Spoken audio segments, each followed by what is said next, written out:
Well, as you're waking up this morning, we want to spend a little bit of time talking about sleep, especially for infants and children. Doctors say it is one of the most critical areas for growth and development.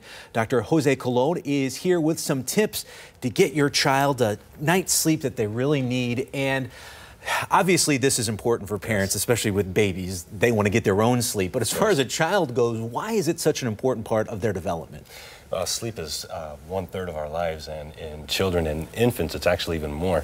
There's a growth process that occurs during sleep. There's detoxification, as well as also restoration of our brain, and also encoding memories as well for learning.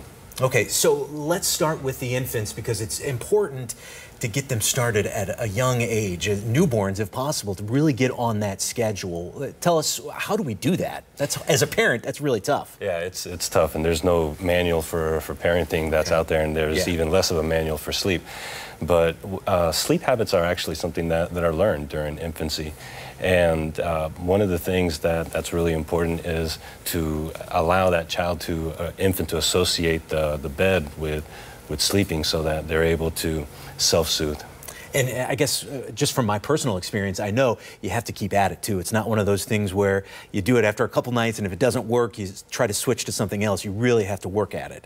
Correct. And then finding certain things that can be helpful are finding your sleep cues in the infants. You know, they're not going to tug at you and say, hey, I'm tired, I want to go to sleep.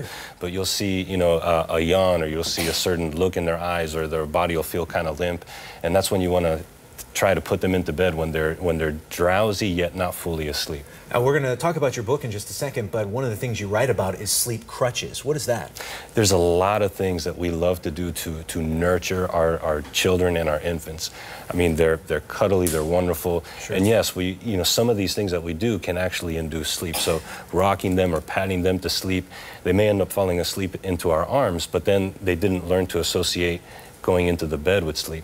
So they associate that rocking activity or that patting, and that becomes a sleep crutch. And then when they wake up, they're going to cry until they get that again, as opposed to self-soothing. Okay, what about having a blanket, a favorite stuffed animal, something like that? How does that help the process? Stuffed animals are a wonderful way. Some people call these a lovely, and it's something to associate with sleep.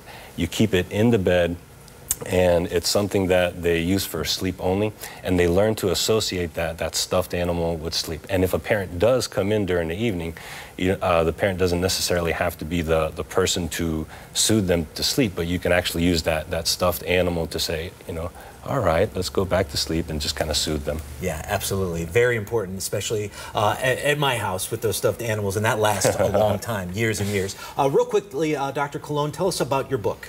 I hear a lot of common concerns about sleep, about infant sleep, and see a lot of problems and issues as well.